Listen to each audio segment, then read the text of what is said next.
So with us, we have Brenda. She's the owner and founder of Bontje Creative. So it's a website and Canva education is what she's focused on.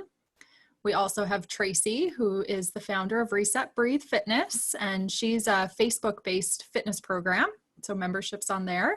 And then we have Faye, who is the experiential learning coordinator at UPEI. So a really cool mix of ladies here to talk with us today.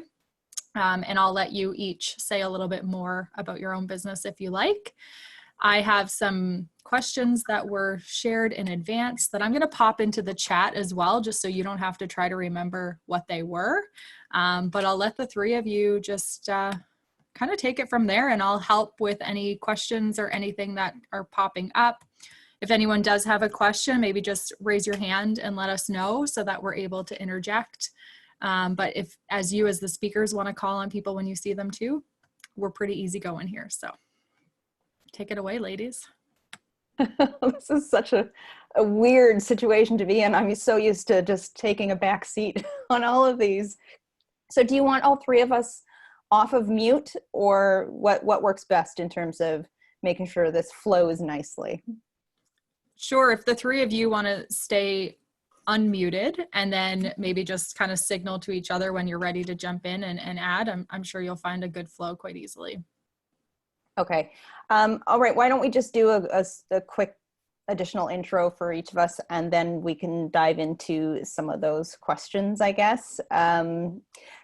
I'm Brenda Cadman. I have run a website development company for 20 years, but the past 7 years, I have been shifting my focus very, very slowly up until the past year, but with increasing speed in the past really 12 to 18 months to move from a services-focused business to a much more course-based business. So I do teach, right now I have a course teaching Canva, and I am going to be putting out a couple of website-related courses as well in the future. So this is an area I've got a lot of hands-on experience and a lot of my own failures that hopefully I can help you avoid. So I don't know who wants to go next. I can go next. I'm just like battling the flu a little bit. So this was good because I had a shower and washed my hair today. But I'm just going to hydrate lots through this, and don't mind my dark eyes. So I'm Tracey, and my business is Reset Breathe Fitness. I was a Pilates and fitness personal trainer instructor for about 12 years, until about 3 years ago I had my fourth child, and I took my business to home. So I started teaching online. Oh, I didn't have a business, I guess, before that. I taught for years, and then after my fourth child, I decided I needed a change, and so I started Reset Breathe, and I do live streaming from home now. So it's a membership-based business via subscription, and I've been doing it, I guess, it'll be 3 years in September. So I go live every morning from home, and I'm rural PEI, so I've had a fair share of issues with that, as some of you guys have mentioned, so I totally can relate. I have tried a few other programs and courses kind of out of my business from kind of that main core group. Some have worked, some have not, and so hopefully my experience has primarily been through Facebook. I've also done and taken some online courses, so hopefully that content will be helpful for some of you guys. And I do have 4 kids, and so usually I'm on mute for all my Zoom meetings, but my husband just took them out of the house for an hour, so I think we'll be good as long as my internet cooperates.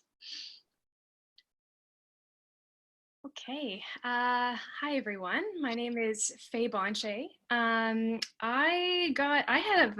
It's been an odd journey. I'm sure we all have odd journeys on this group, but I actually wound up in this field because I was doing a lot of nonprofit executive leadership and a lot of other forms of leadership consulting as well.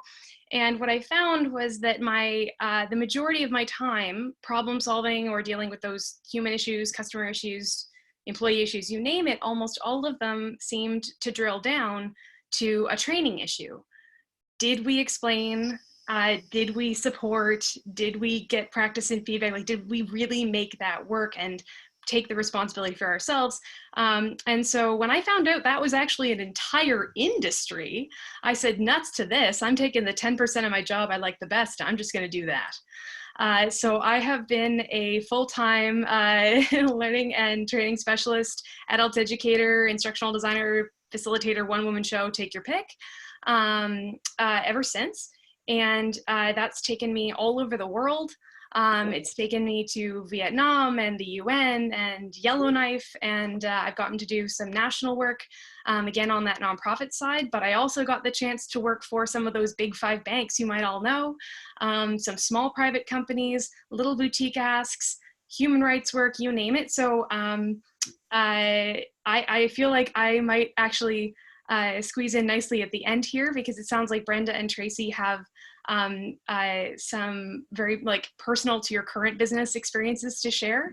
And I've just got like 15 years of stories and examples, and maybe some tools that might be helpful to folks as they kind of navigate what they really mean when they are thinking about a course. So I guess that's me, folks. Where do you want to go from here? Julie, Joanne, do you want us to just go through the questions here in order, or do we want to take questions from folks? Sure. Unless anyone has any pressing questions that they want to ask right away, maybe we'll get the ball rolling with going one by one on those questions. You guys can answer them however works for you, and then that might jog people's mind. Yeah, maybe if I can read them out loud and then you guys can go from there. Sure. Thanks, Ash. So how do you know how long courses should be? And I'm going to give you an answer that is not very satisfying, which is it depends. It depends on what you're teaching. It depends on who your audience is. It depends the method you're using to teach. I think it's one of those things that you have to figure out who you're teaching to, who your ideal client is, and then a little bit of validation goes a long way to finding out what people are looking for in terms of how they learn best. I have taken courses in the past that had very short, snappy, quick wins in terms of lessons. I prefer that. I've also been in courses where the entire thing was broken down into like 5 lessons and each one was an hour long. And I found that a slog to get through. It was not a fit for me. Whereas there were other people who I think maybe like to carve out an hour and just really sit down and have a deep dive. So I think it really depends on what you're teaching and who you're teaching it to and how you're teaching, if you're just talking or if you're showing through something. Would you, Tracey and Faye, would you agree? Yeah, no, I 100% agree. And like for me personally, if I'm taking something, I don't have a super long attention span. So in terms of like actual each lesson, I like stuff that's kind of like short and condensed.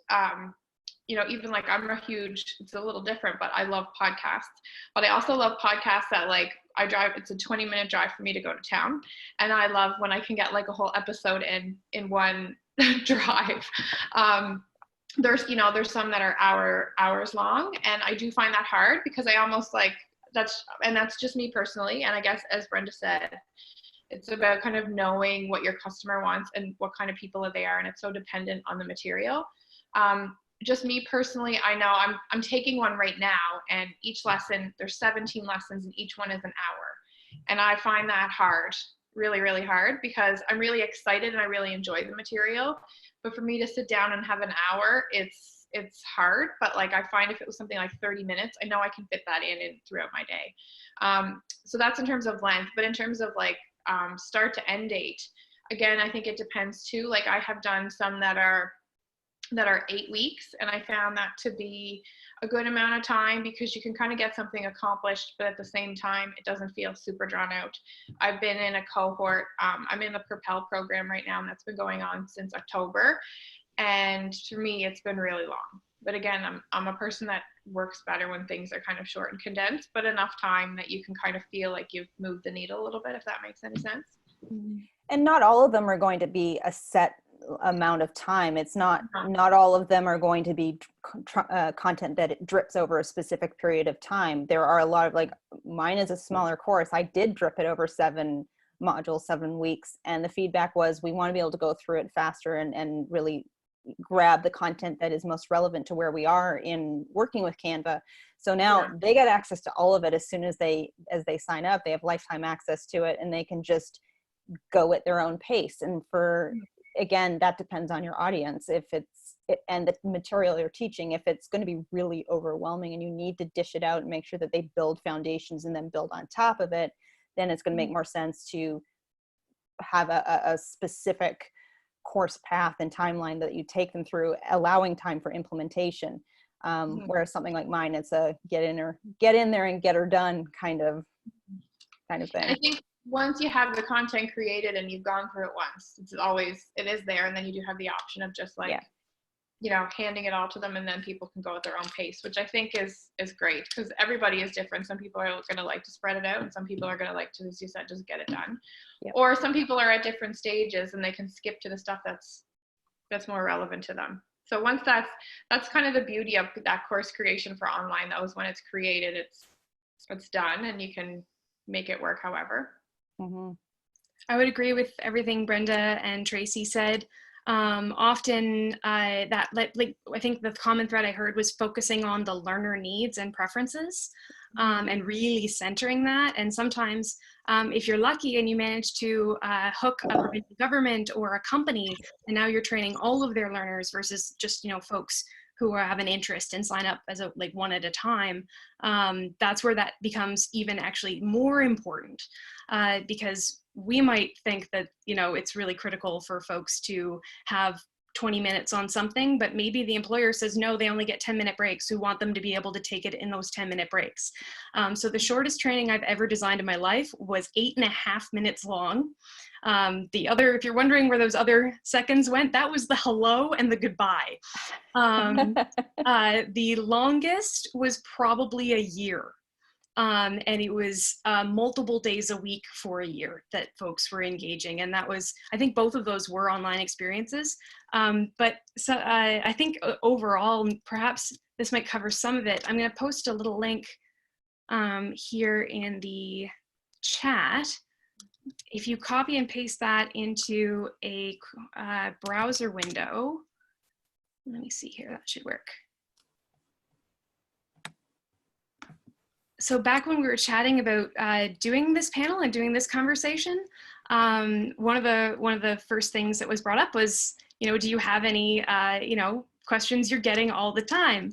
And I loved your first answer, Brenda, because I couldn't think of a single question I'd be asked where the answer wouldn't be, it depends. So I tossed this together this morning, hoping that would be helpful. This is essentially a set of questions to ask yourself if you're considering starting designing or working on building a course. And I think Tracey, Brenda, a lot of your comments already in here, it makes a big difference for how long it should be. If you're trying to generate some passive income because you're an entrepreneur and you want to speak to other entrepreneurs, those short bits, people can get what they need when they need. That's what's going to be popular. At least that's what the research suggests and experience suggests. But if your goal is to increase a customer base, you might actually have a different objective. Maybe you don't, you're doing less of a what you want when you want it. And it's more of a how many people can I drag physically online into this experience with me and get them liking me and jiving with me, so that we can translate that into a different type of customer relationship or client relationship afterwards. So it depends. It depends. Can you check the share settings on that? Because it's saying that permission, I need to request permission. So I think it just needs to be, the share permissions just need to be changed to be able to be viewable with it for anybody who has the link. Yep, updating that now. Perfect. Shall we jump on to the next one then? Yeah, I was just going to add something in actually, because I'm looking at what the other questions are, and people are asking about engaging participants and whatnot, but it seems like a lot of the conversation so far has been about pre-recorded things that are then sent out rather than live training and courses. How would you walk us through as quickly as you can, or in the most basic steps of how you would decide which one you were going to do? It depends. I mean, I think one of the things you need to think about is how important is it for people to actually show up and participate and be able to ask questions as they go through it. I mean, that can be done in a pre-recorded format as well, but sometimes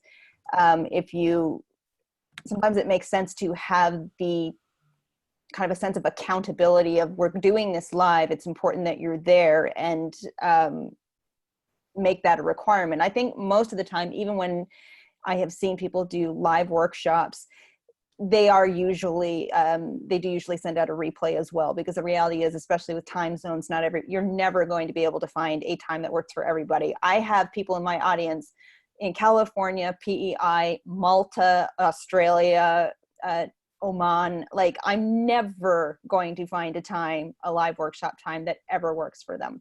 But if you have something that's more localized, or even just North America specific, you could find a time that would work.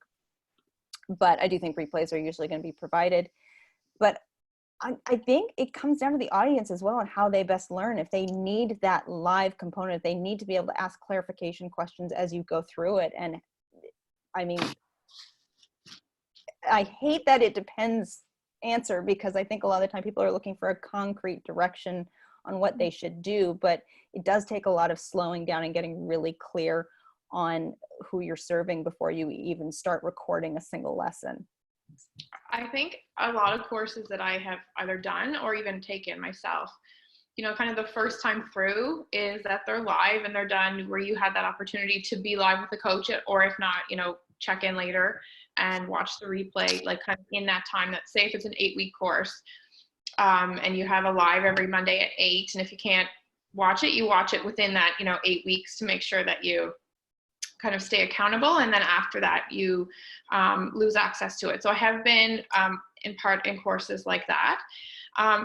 In the ones that I've done, I feel like that live check-in, and I think this kind of goes into the next question a little bit in terms of how much you're charging. So if you're running a course and you're going to show up once a week for your students or your audience or your community, and they have the opportunity to engage with you, then it is going to put a higher value on the course and the content and what you charge.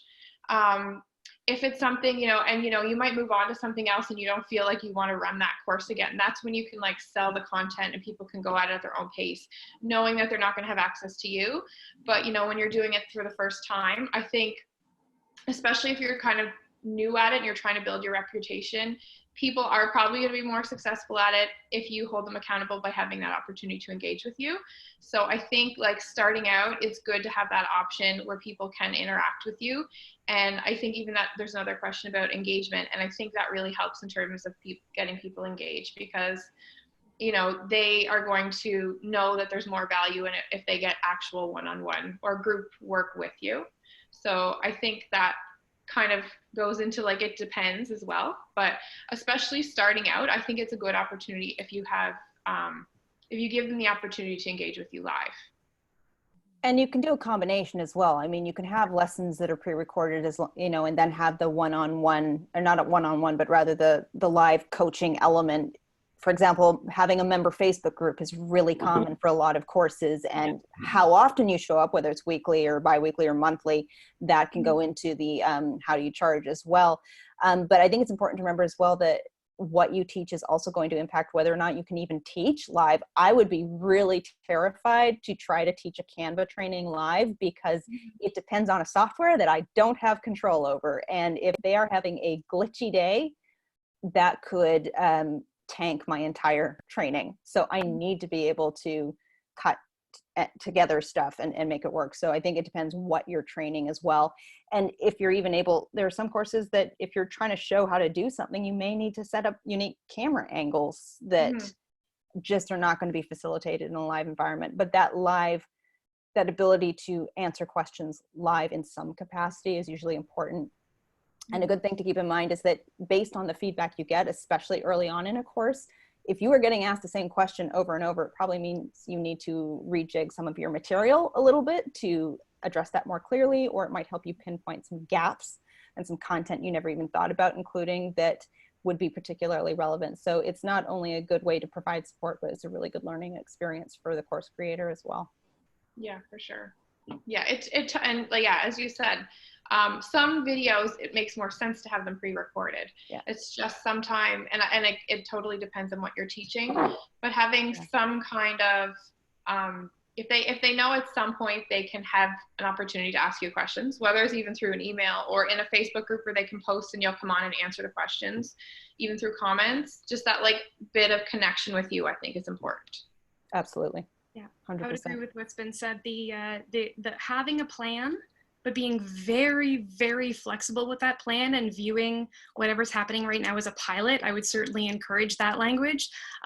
Folks, we've all been dragged online, whether we wanted to be here or not.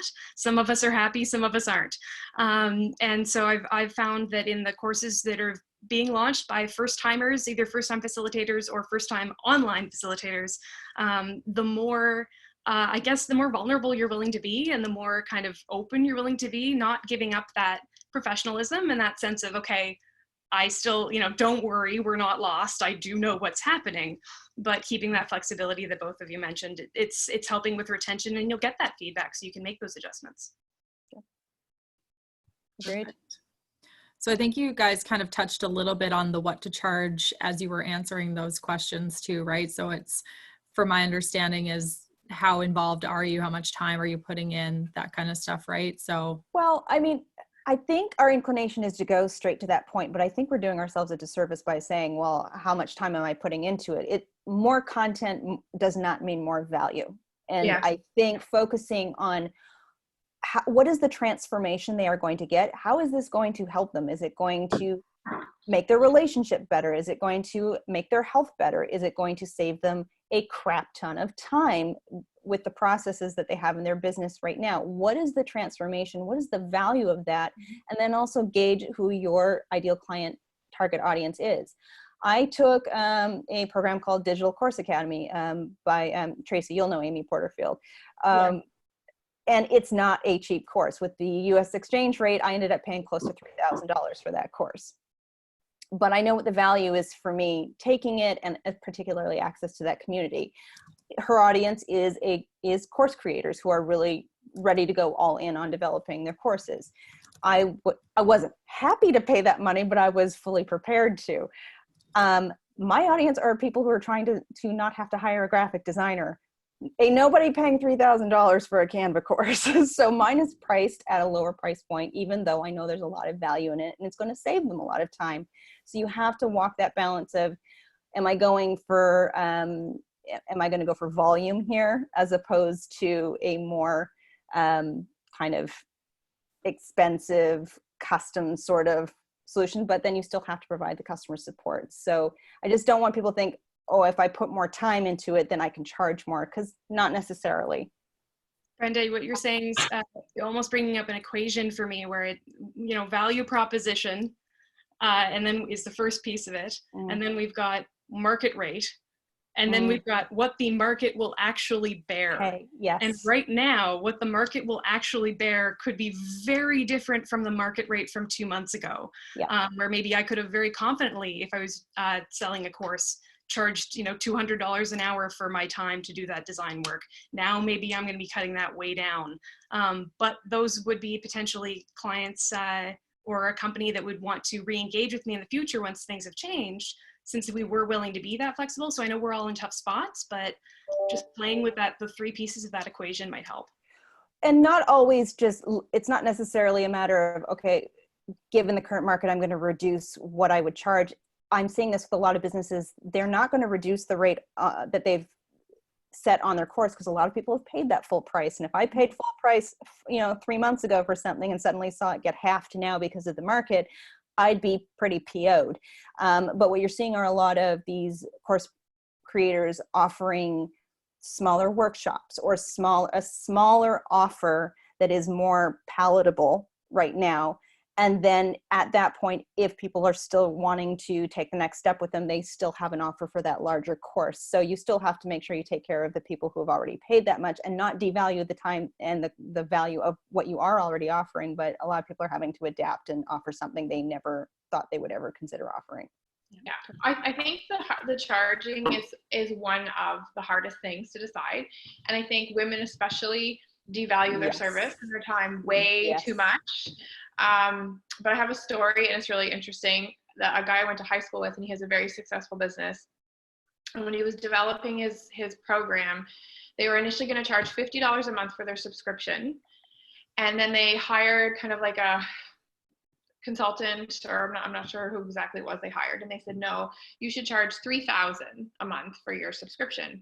So they created a package, and they sell, instead of $50 a month, which is what he was going to charge, they sell their packages between $4,000 and $6,000 a month. Jeez. And yeah, and they have a lot of customers. So basically, you're not obviously just going to go and inflate your price for no reason, but their price point just determined who their customers were.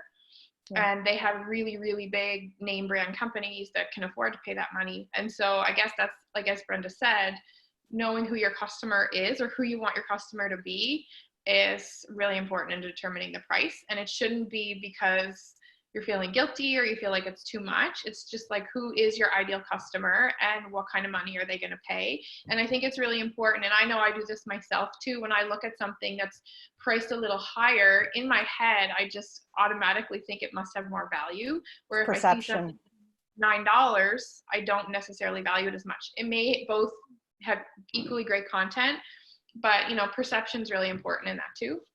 Tracy, well, it's like it's the whole hair salon product pricing versus drugstore pricing kind of thing. Yes, totally.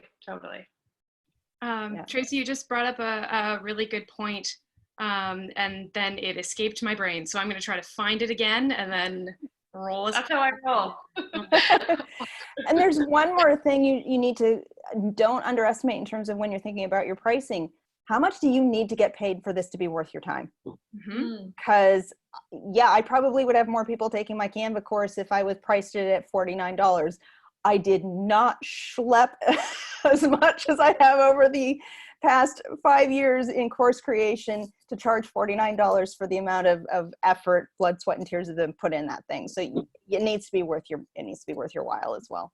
Yeah, totally. I found it. So what you were saying about perception was what rang the bell. So one of the things that I noticed, especially over the last 2 weeks as this conversation gets bigger and bigger, we're working with a lot of terms like they're interchangeable, and maybe they are, but maybe they aren't. And they might be for some of our potential customers or clients, maybe they aren't. And what I'm thinking of here is webinar, workshop, training, course, masterclass, presentation, masterclass. Yeah. The number of times I've had either a learner or a client come to me using one or more of those terms, and then only like weeks into the conversation have we figured out that they really did just want a pre-recorded video that people could watch asynchronously at their own pace in 20-minute intervals. But they were using the language of a training course. So for the first week, myself and my colleagues were all in the mindset of, okay, this is going to be multiple modules. We're going to need to make sure people get at least, like you said, for that price point, people who've already bought an in-person experience, now they're online. We got to make sure they're still feeling like they're getting their money's worth. And then it turns out, oh no, they just wanted short videos, but they were using different language. So how you brand what your offering is, you could have a very high value presentation or a really affordable course. It doesn't necessarily, the word itself doesn't necessarily change how you need to do your pricing. Maybe I would just encourage you to be mindful of what the value proposition for your potential customer might be based on those words. That's an excellent point. Yeah, for sure. Very interesting. Because yeah, I see those words everywhere, and sometimes you wonder what they really mean. And it also, some people, if they hear the word webinar, they assume it's free. Same with masterclass sometimes versus program. And I think there's an interpretation on what you're actually getting in terms of what you're going to have to pay as well. Mm-hmm. Yeah. And I think this lends itself nicely to the next question too, about how do you stand out when marketing your course? Because I think people are trying to get really creative with using these different terms or whatever they think is the newest trend. But how do we show up and market in an authentic way so our users know, or our potential clients know, what they're getting, and we're doing it properly and in a way that still does stand out? Does anybody else want to go first? I I don't want to dominate the conversation because I immediately have things to say. So I'm going to leave it to you guys first. Okay. Well, for this one, I was just talking to somebody about this one yesterday. I feel like I struggle a lot. I always had this like huge fear of appearing salesy. And so sometimes I go too far the other way. People are like that, like jab, jack, hook or whatever. Sometimes I do like 45 jabs and then be like, oh, I should put something in there. So like, it's something that I struggle with, but I feel like for what helps me is when you really believe in what you're doing and you know that your product is something that can help people, think of it as I'm sharing something, same with like if I see a really good sale, I'm like so excited to tell my friends about it because like I love sales. So it's kind of something like that, like something that if you could be excited about what you're sharing to people, think of it, as a way, talk about it in a way that you would like tell your friends about like a really exciting concert that's coming to to town, you can't wait to go, so if you think of it as sharing versus selling, that always helps me. But I also feel like it's really important to give and share a lot of content that's not necessarily selling, but letting people know who you are. And so give value to people as much as you can, and then it's almost an opportunity for them to kind of get to know you as a person and trust you and get to know your brand without actually feeling like you're trying to shove it in their face. So I am a big believer in just like sharing a lot, but not necessarily sharing with that like, and come sign up for my course. And, someone suggested to me yesterday, like, I would initially kind of write these posts where I was trying to share or give helpful information. And at the end, I might have like, if you want to, sign up or come check this out, you can at the bottom, and that's fine. But you can also kind of keep them separately, like have your organic posts and then have other ones where you're actually kind of just selling, and don't be embarrassed about it, but kind of show up and be like, this is what I have to offer. And if you want it, you can come here to get it. So I think there's two ways of doing it. Sometimes you can kind of blend the two, but it's also, I think, when you talked about sometimes it feeling slimy, sometimes when you slide it in there, it kind of does feel a little bit slimy. So if you actually are upfront and say like, this is what I have, but know that there's so much other stuff out there that I will give you if you want to like kind of be a part of my community or just, follow along or whatever, or even just take the free stuff. And, you might have someone that like takes your free stuff, as Brenda has her free Canva course. They might take her free stuff for a while, but then in 2 years, like really, really need that other stuff. And so you never really know when they're going to sort of bite, I guess. I don't know if that helps or not. But I know that's something that's, it's tricky for sure. It is. And I think you made a really good point though about focusing on serving, giving a lot of value. I have one online business owner that I have followed for a very long time, and the content has always been very high value and great value.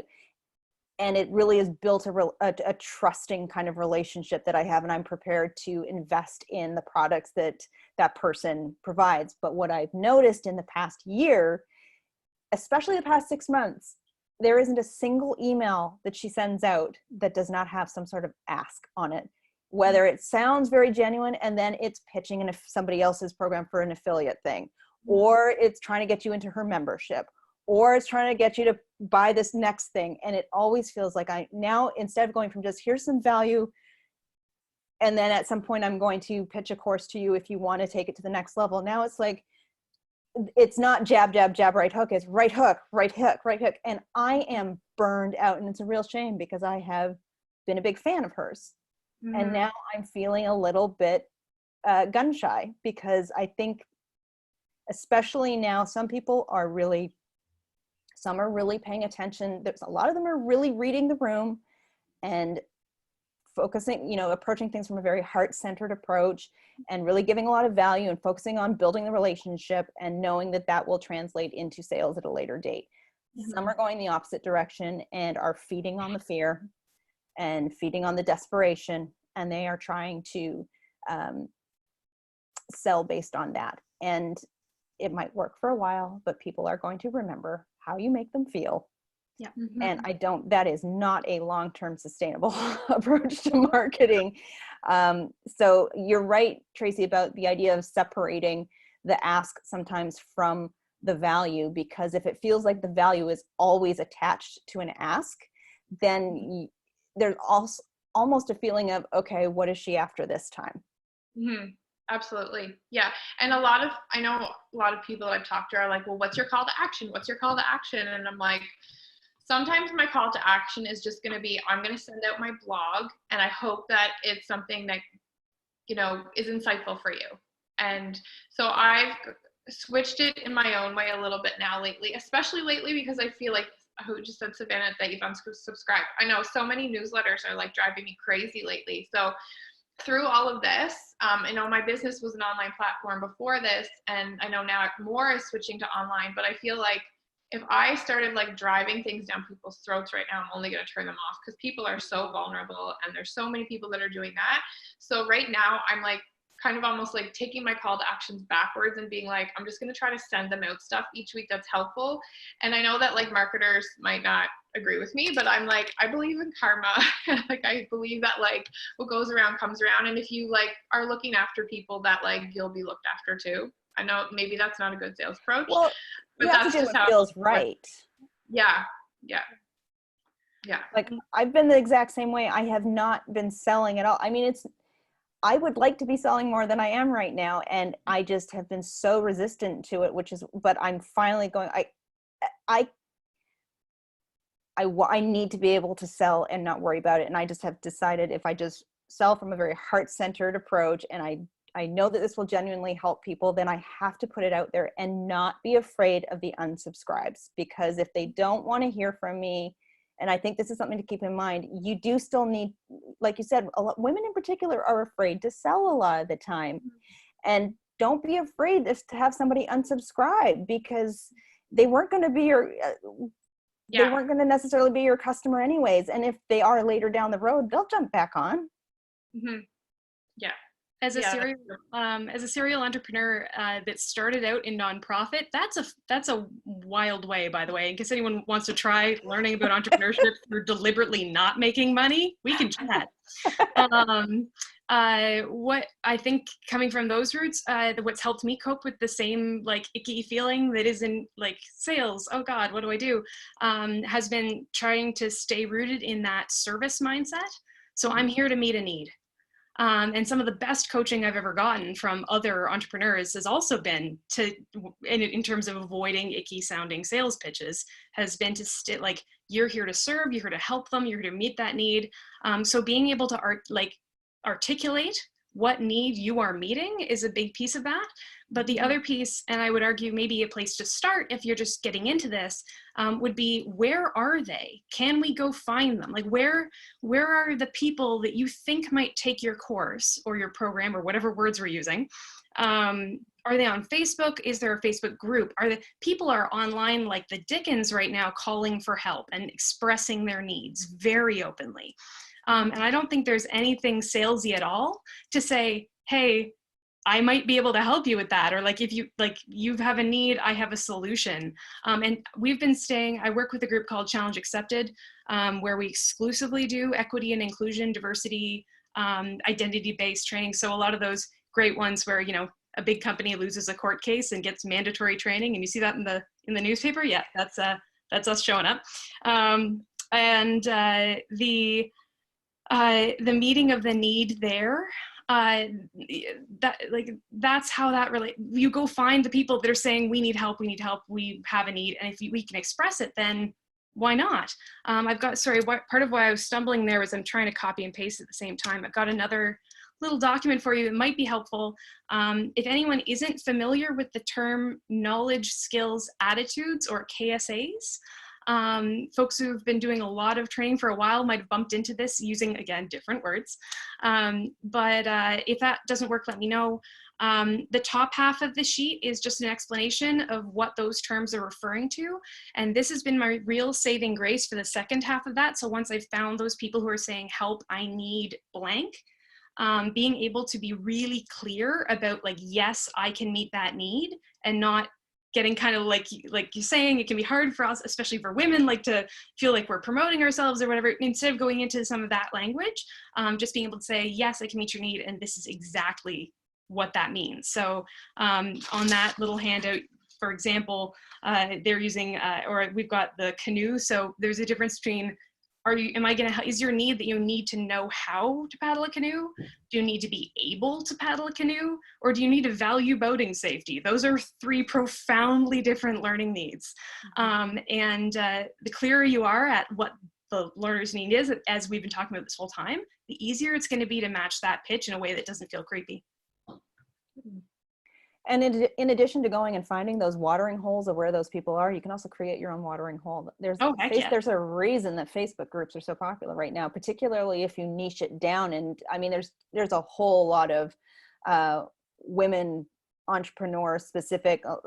There's a lot of mompreneur and business mom kind of Facebook groups out there. So I think those can get lost in amongst the noise. But if you are specifically focusing on women who are moms who have businesses in a very specific industry, then you're going to have a greater chance of standing out. So I think looking at starting a Facebook group and bringing those people to you and serving them and providing value, and then that also is the community that you've built, so it feels less uncomfortable than going into somebody else's house and trying to build the relationships there, although that can be really effective as well, going and seeing what they're asking, focusing on giving advice and answers and support. And then if they are interested in your response, they will always stalk you on Facebook. So make sure that your business Facebook page is linked in your Facebook profile, because they will check you out.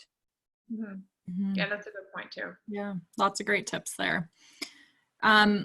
Can you guys talk to us about what platforms you've used to share your courses? What ones have worked well and why, and which ones maybe we should just avoid even any of the headaches about? And I think I've had a number of conversations recently, and the line I've been giving is that the great thing now, as opposed to like 7 years ago when I started doing this, is that there are so many options. The bad news is there are so many options, and it can be really overwhelming. But I think before you start picking platforms and just saying, oh, so, I like the course that so-and-so is running, I'm going to use the same one. You have to get clear on a lot of the stuff we've already talked about, which is figure out who your audience is. What format will you be providing the content in? Another question is, how much customization ability do you need over your course environment? How important is it for you to be able to get it branded and look in a really specific way? Do you plan on using that platform for free options as well? Are there limitations on what that platform will provide for the price that you pay? Are you going to have to suddenly upgrade to a more expensive tier if you want to add one more feature in? And what are those features that you're going to want? Are you going to want to have affiliates for your program? One that comes up a lot that I rarely see talked about, because a lot of the course creator gurus are American and they don't have to report on GST and HST. So they don't even think about the functionality of having a course that will charge people appropriate GST amounts, and then give you that and be able to allow you to report on that easily. Most of the platforms out there require you to integrate with a completely different system to do that. So that's a lot of info, but basically what I'm saying is sit down and get really clear on what you need it to look like, what you need it to do, and what sort of features and functionality you expect from it. And then you can start narrowing down platforms. The one thing, all of what I've really done so far is on Facebook, but the one thing that I do like about it that has now is that you can create units. And if it's it is pretty simple to navigate. And if you are wanting to do a lot of live like meetings or with your community, then you it's all pretty functional that way, that everything is right there. So you can add your files, you can do your lives, or you can have stuff that you've already done in the past, so that and you can organize it kind of almost as a course would, like in chapters or in units. So if you did something where you we're introducing how to use, I can't think of an example right now, but anything, you can have that in the first unit. You can do it even live, but then if you're doing the course for the second time, people can come back and watch that live in that first unit and have it organized that way. But then you can still go in and do lives with the group. So I did a course like this in January where it was 8 weeks. I have all the content in there. I will probably delete like the live weekly check-ins that I did with everybody, but when I run the course again, all the content is there organized in the units, and I'll go in and do like the weekly live coaching with the group, and then just do that each week. But all of the units are there, and when they're done, they can actually check them off so that they're completed. And so that's a pretty easy and functional way to do something, and it doesn't cost any money. I know there's definitely more like high tech ones, but if you're doing something that's a little bit simpler, then that one works really well for me. The only, and I think it's a really great solution for a lot of people who are getting started, especially if you are wanting to validate if this is something you want to put a lot of time and money into. The only concern I ever have with building a course on a platform that you don't own is you don't own it. And if I have clients who have had suddenly, I know somebody specifically who she had a very established Facebook group, and then Facebook locked her out of it as an admin, and she couldn't get in for about 3 weeks. So I would say when you are in a situation like that, make sure that you have somebody else who's set up as an admin as well, that if you suddenly got locked out, you still had a way into it. And just understand that if you are building on rented land, that you may be, you are giving up some level of control. At the same time, though, you're not responsible for maintaining it. And that is, if you build something on WordPress, yeah, you have full control over it, but you are responsible for all of the maintenance and the development of it originally as well. So that can be it. You have to figure out what is most important to you and what you can manage in terms of both effort and time and budget. So yeah, that's true. I agree that sometimes the platform that gets us excited about online learning or interested in it is that is the place that we start. But I would also agree that's the last place you end up. I can give you one concrete example as to why. Everyone's in a flurry and trying to get our courses online. I know Melanie introduced herself earlier, and I'm here with my UPEI hat today. So for example, a lot of the folks that are signed up for our professional development courses are government employees. And a lot of those government employees were recently sent home with government laptops. And government laptops, I can see Brenda nodding now, can't access it. kinds of special, super fun quirks. And what the quirks that I'm thinking of right now in particular are security based. So for example, we're on Zoom right now. If someone was using a government laptop, that would not be possible.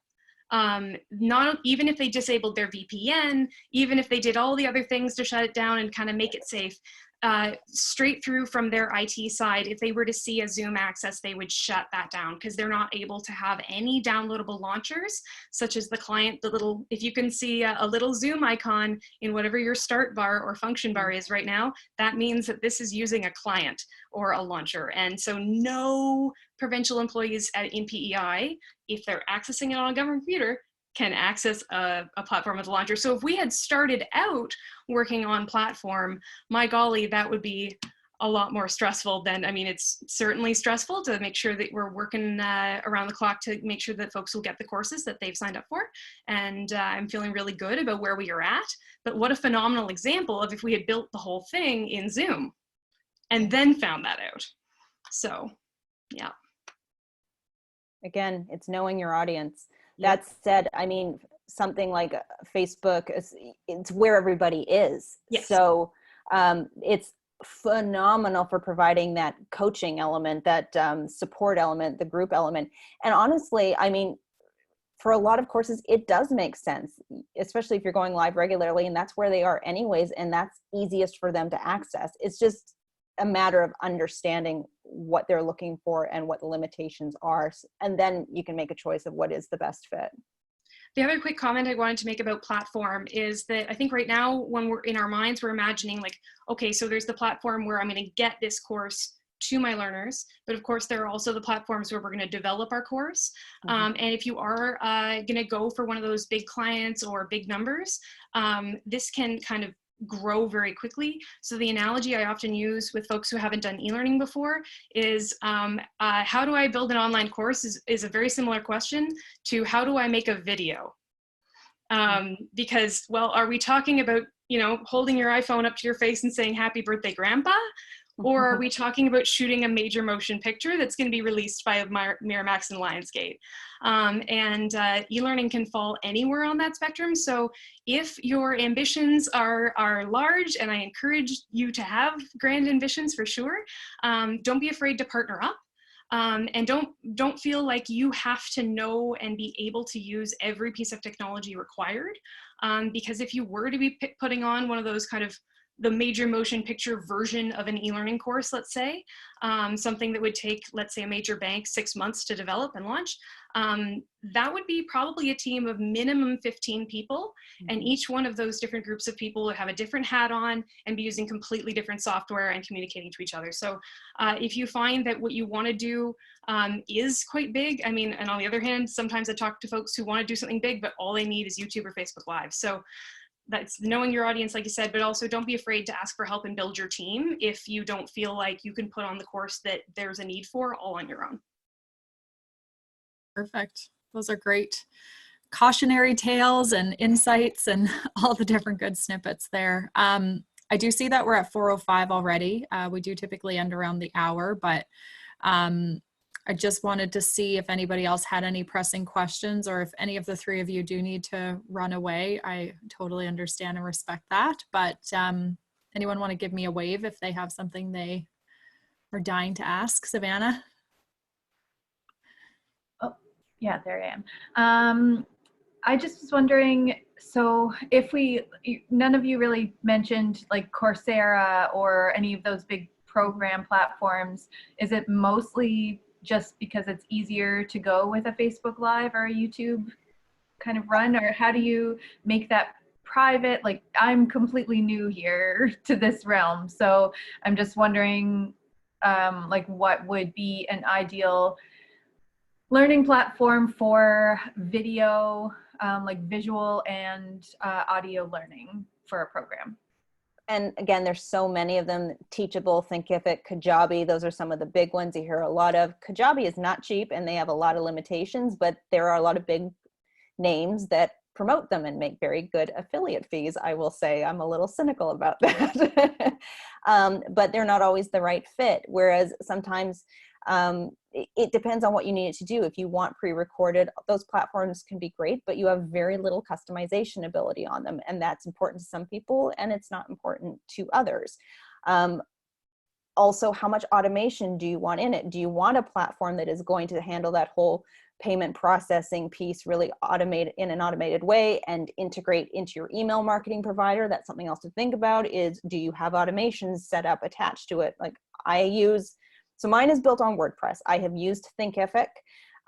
It was fine for a quick and dirty one, but I had very little customization. I didn't like the look of it. You're limited in what you can do. I needed more.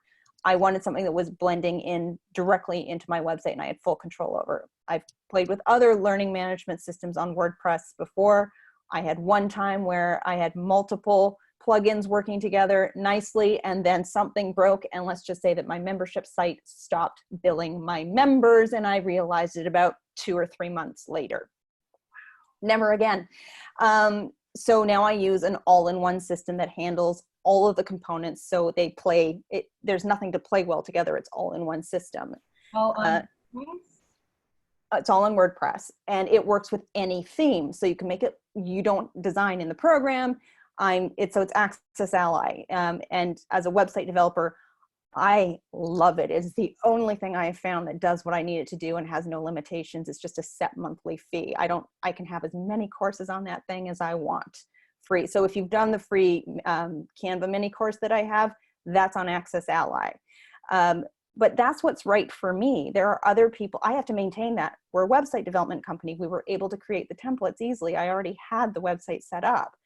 Somebody else, if they don't want to handle any of that, they don't want to handle the maintenance of it, they want to just have something they can make look pretty and load their content into, that's a very valid position to have.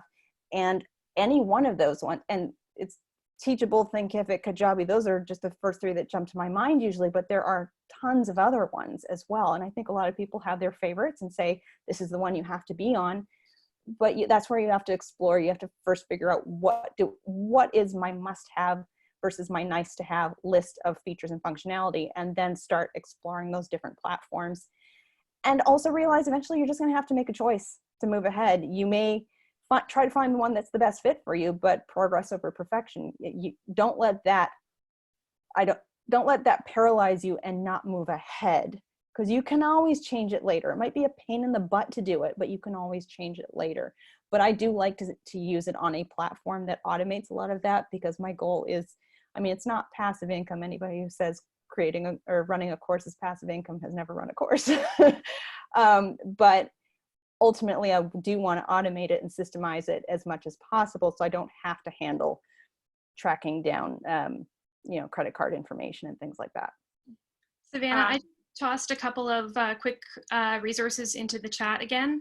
The first is a sample roadmap. If that looks a little bit scary, sorry, I tried to do some color coding so that it was a little bit easier to try to suss out what's going on.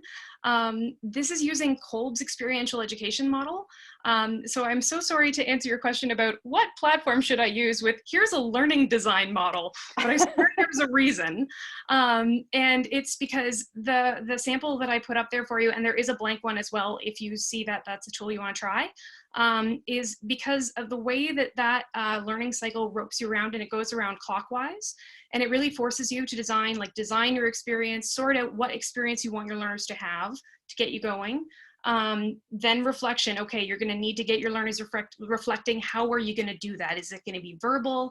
Are you going to have them go sit at home and write a reflection journal? Generalization, that one at the bottom, is usually where you can add more information. So if something happened up at experience, and what happened was really the reflection part. Generalization is, why did it happen? Do we care that it happened? What does this mean? What can we do about it? What's the plan? And then application is usually where that central learning point, or KSA, sorry for the jargon, in the center, that's really where they would get a chance to kind of practice it, get some feedback from you.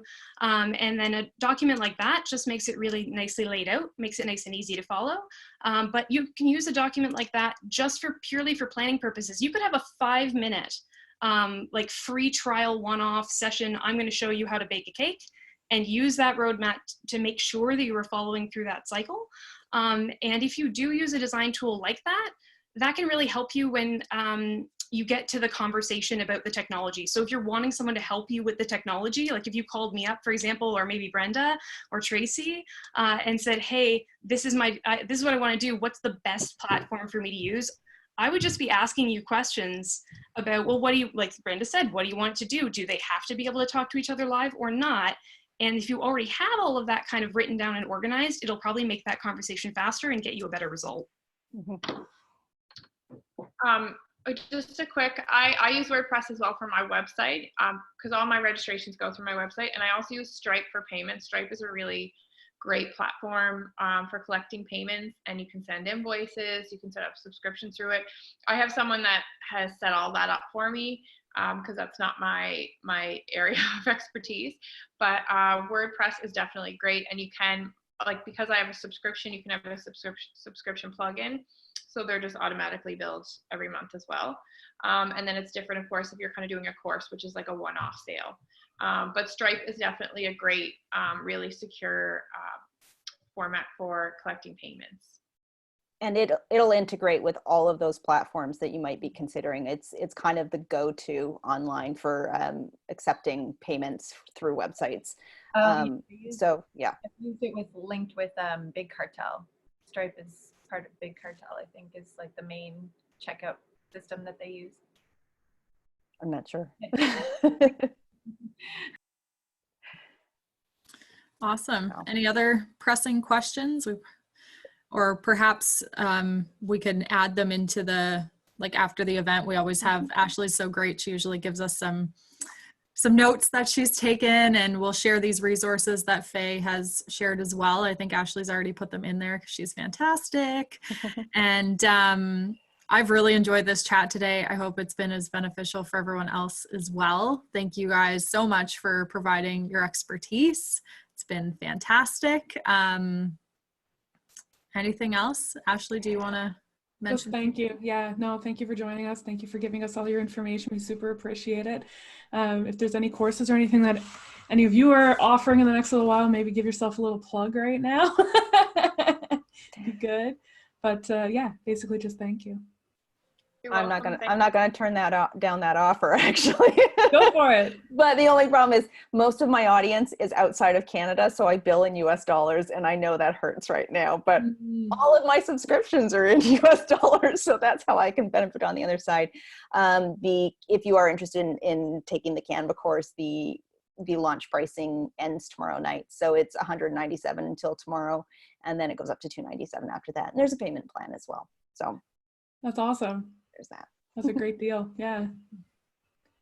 Well, good, guys. Thank you so much. Thanks for having me, guys. I hope everyone enjoys the rest of the week. I'll throw in one super fast plug for UPEI while we try to get all those courses online all summer long. So check that out. And in the meantime, I'm just going to pop my email into the chat here. That's my UPEI email. I'm in a really kind of a cool position here in that I'm a business owner, but that's not the hat I'm wearing. So if folks want to contact me for those like quick little things, I'm more than happy to be a resource. I do not want to be a drain from folks who are doing this as their business. But if that is legitimately not an option for you, happy to help. Thanks so much. Thanks, everyone. Super appreciate it. Enjoy the rest of the day. Bye.